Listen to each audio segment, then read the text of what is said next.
Bonjour, aujourd'hui je commence par le chapitre numéro 7, le développement embryonnaire d'un oiseau, ou, selon la dénomination scientifique, Gallus domesticus.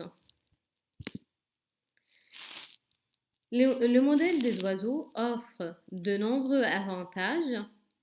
De un, car l'observation est facile compte tenu de la taille des embryons, assez grande. De deux, la durée de développement est relativement courte, de 21 jours à une température d'environ 38 degrés. De trois, les oiseaux sont des vertébrés amniotes, c'est-à-dire avec de amnios, ce qui constitue un modèle pour étudier certaines modalités du développement, comme chez les vertébrés supérieurs, exemple les mammifères. L'œuf de poule, c'est un œuf télolycite, œuf de grande taille, et comme vous voyez ici le volume très important de vitellus dans le pôle végétatif et qui pousse vers une extrémité le noyau de l'ovocyte. La formation de l'œuf débute dans le ver de la poule où la membrane cellulaire de l'ovocyte est entourée par une membrane vitelline acellulaire, c'est-à-dire sans cellules, produite par l'ovocyte lui-même, c'est-à-dire la membrane vitelline est produite par l'ovocyte. La membrane vitelline, elle entoure la membrane cytoplasmique de l'œuf. La membrane vitelline, c'est quoi la membrane vitelline? La membrane vitelline est le synonyme de membrane pellucide chez les mammifères qui joue un rôle important dans la fécondation. L'ovocyte accumule des réserves ou des nutriments dans le cytoplasme sous forme de granules vitellins qui seront utilisés par l'ovocyte s'il est fécondé.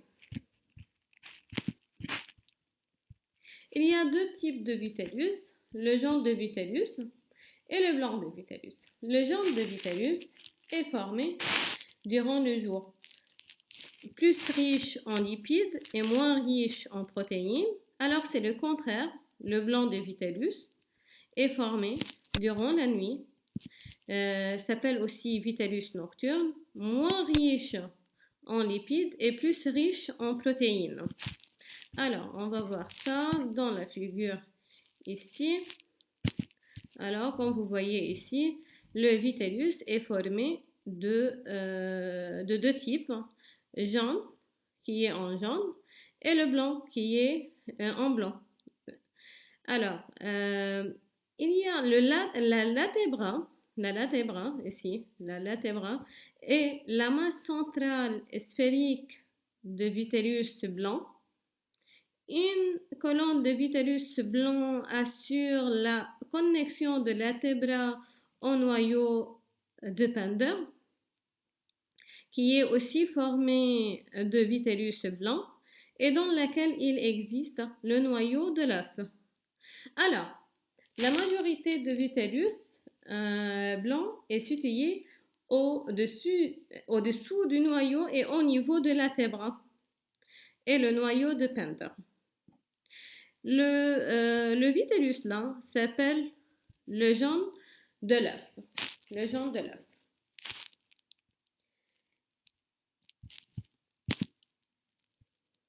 Alors, et vous voyez ici autour du jaune de l'œuf, il y a le blanc de l'œuf.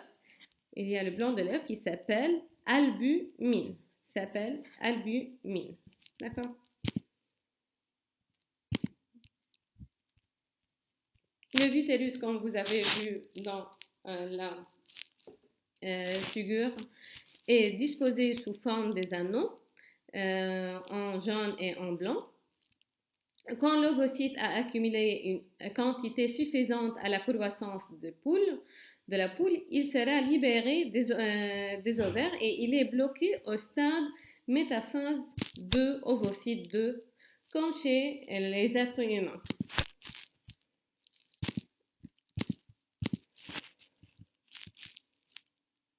Les différentes parties de l'œuf, cette figure montre les différentes parties de l'œuf.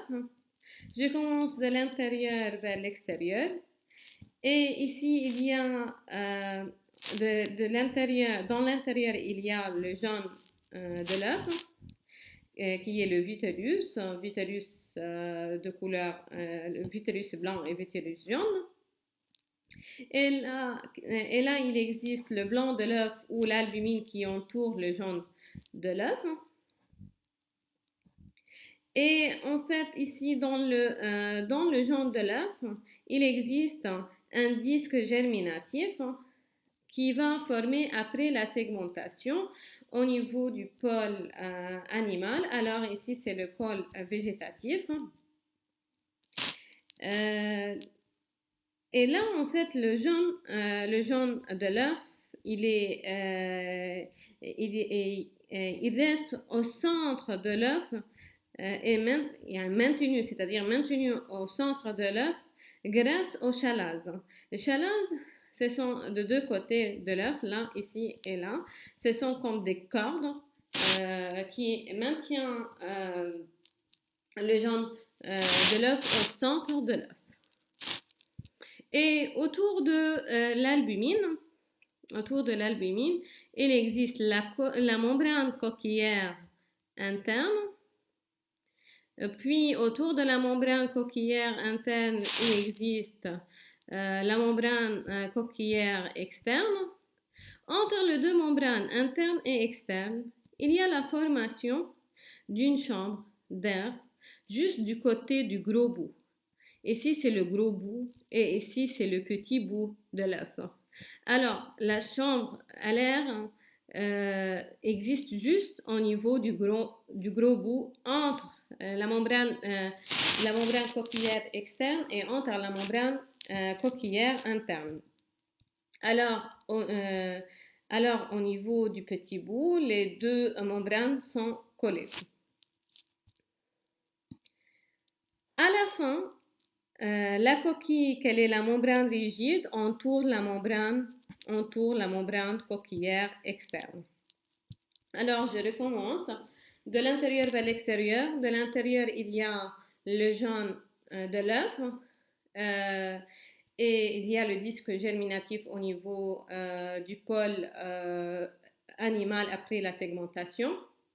Le jaune de l'œuf est maintenu au centre par des côtes qui s'appellent des chalazes. Autour du jaune de l'œuf, il existe le blanc de l'œuf, s'appelle albumine. Autour de l'albumine, il existe deux membranes coquillères internes et externes. Juste au niveau du gros bout, il existe entre la membrane coquillère interne et entre la membrane coquillère externe une chambre à l'air. Et à la fin, la coquille qui entoure toute la membrane coquillère externe.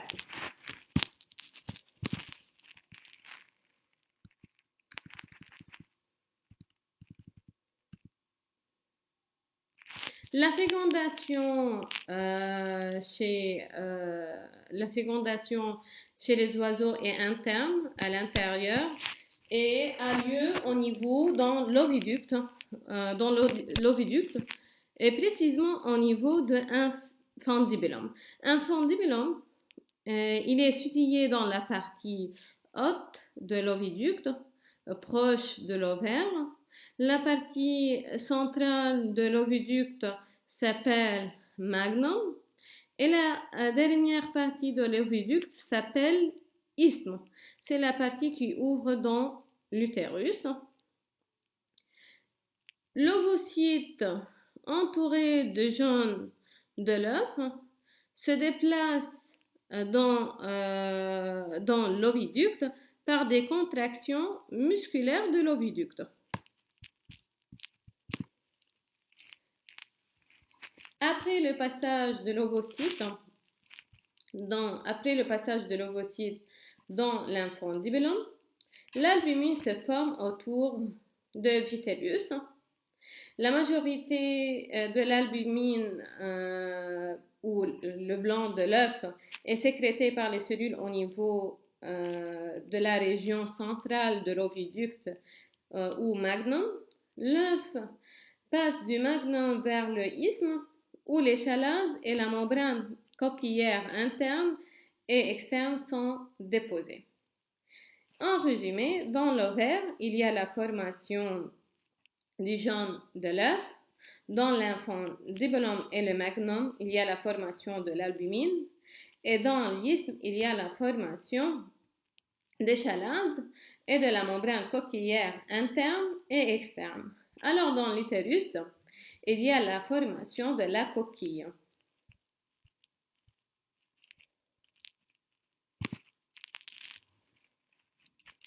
Alors, l'œuf arrive dans l'utérus, s'appelle aussi la glande coquillère, car c'est ici la coquille de l'œuf se forme.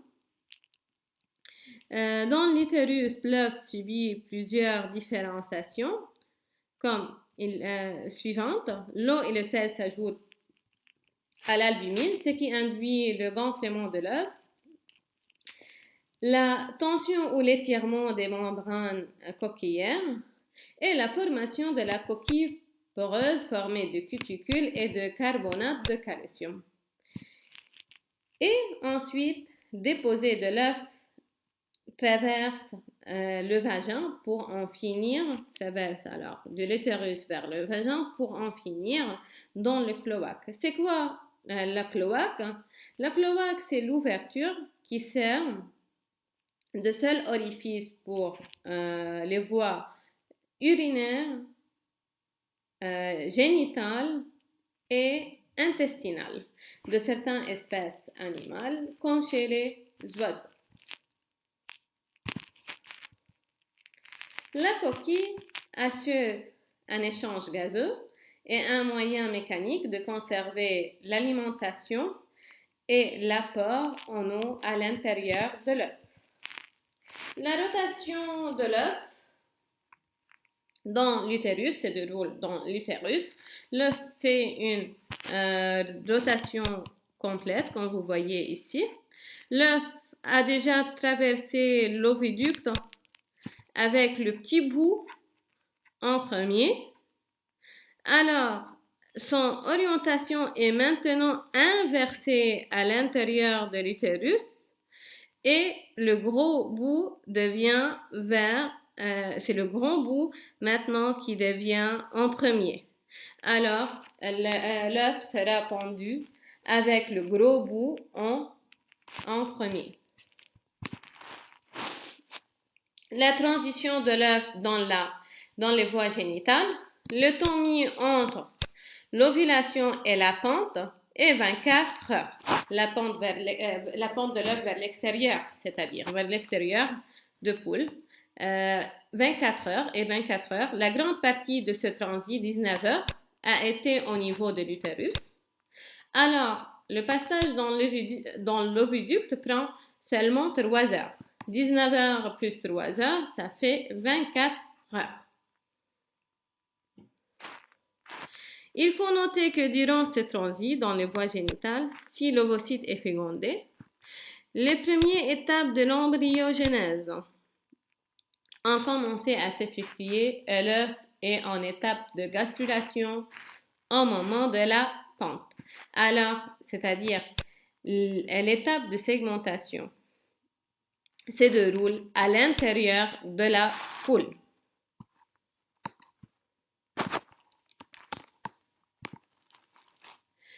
Les chalases et les membranes coquillères, le jaune de l'œuf est maintenu en équilibre, comme j'ai déjà dit, dans le blanc grâce à la présence des chalases. Les membranes, les enveloppes de l'œuf, en fait, les enveloppes de l'œuf subissent un mouvement de rotation grâce à leur passage dans l'oviducte. Cette rotation se manifeste par la torsion d'une partie de l'enveloppe albumineuse, les chalases, qui se fixent à la membrane coquillère et fixant les vitellus au centre de l'œuf. En bref, dans l'oviducte, les membranes, une partie de l'enveloppe qui entoure l'albumine subit des rotations, ce qui donne la formation des chalases qui sont sous forme de cordes et qui vont maintenir ou qui vont fixer le vitellus au centre de l'œuf.